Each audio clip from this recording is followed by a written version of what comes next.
पुढची महत्त्वाची बातमी आपण पाहूयात। रेल्वे मार्गासाठी आता अकोलेकरांनी जन आंदोलन उभारले आहे। पुणे नाशिक हायस्पीड रेल्वे मार्गासाठी आंदोलन केले जाते।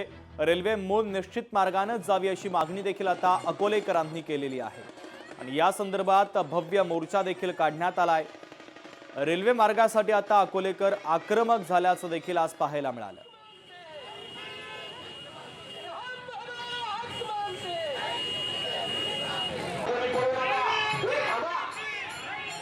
पहिला जो मार्ग होता नाशिक सिन्नर देवठाण मार्गे जो पूर्व सिन्नर जुन्नर हा पहिला मार्ग होता, नियोजित जो मार्ग होता रेल्वेचा, त्या मार्गानेच रेल्वे गेली पाहिजे।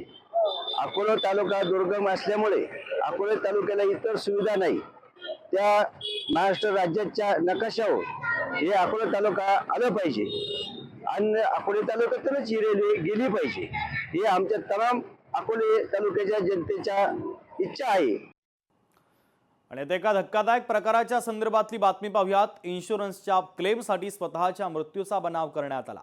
लातूरच्या औसा तालुक्यातील धक्कादायक प्रकार आहे। 24 तासात पोलिसांनी संपूर्ण प्रकरणाचा छडा लावला आणि या आरोपीचं पितळ उघड पाडलेलं आहे। पोलिसांची दिशाभूल केल्याप्रकरणी देखील आता त्याच्यावर गुन्हा दाखल करण्यात आलेला आहे।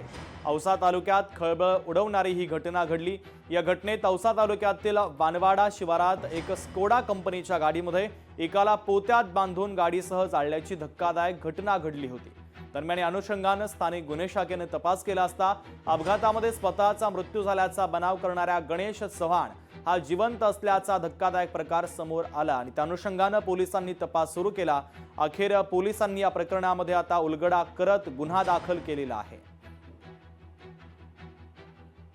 वानवडा जाणाऱ्या रस्त्यावर एक वाहन जळत आहे अशी माहिती आपल्याला मिळाल्यानंतर आपल्या नाईट राऊंडचे अधिकारी तात्काळ त्या ठिकाणी पोहोचले। त्या ठिकाणी पोहोचल्यानंतर अग्निशामक दलाच्या मदतीने त्या ठिकाणी ती गाडी विझवण्यात आली। गाडी विझवण्यात आल्यानंतर गाडीची बारकाईने तपासणी केली असता त्या गाडीमध्ये एक मृतदेह जळालेल्या अवस्थेत स्केलेटन केवळ सांगाडा स्वरूपात त्या ठिकाणी आढळून आल्यानंतर औसा पोलीस स्टेशनला गणेश चव्हाण यांनी गोविंद यादव याचा खून केला आहे याबाबत फिर्याद दाखल केलेली असून हा कट करण्यामध्ये गणेश चव्हाणला इतर काही कोणी साथ दिली आहे का, या अनुषंगाने तपासामध्ये पुढील ज्या काही सर्व बाबी आहेत त्या निष्पन्न होतील। एक महत्त्वाची बातमी। अमरावतीच्या शिवणगावमध्ये पुन्हा एकदा भूकंप सदृश्य धक्के जाणवले। 3 महिन्यात चौथ्यांदा भूकंपाचे धक्के जाणवल्याने ग्रामस्थांमध्ये भीतीचं वातावरण आहे। तर भूकंपाच्या धक्क्यांमुळे आता गावात अनेक चर्चा देखील सुरू झालेल्या आहेत।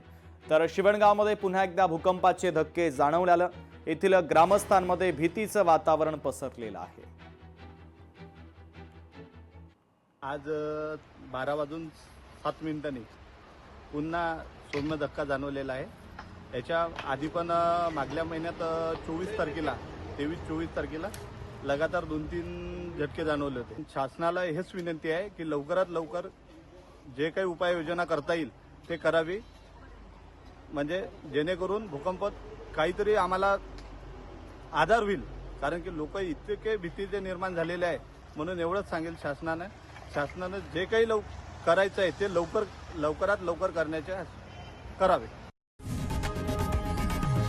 लोकशाही मराठी ऐका, पहा, जागरूक रहा।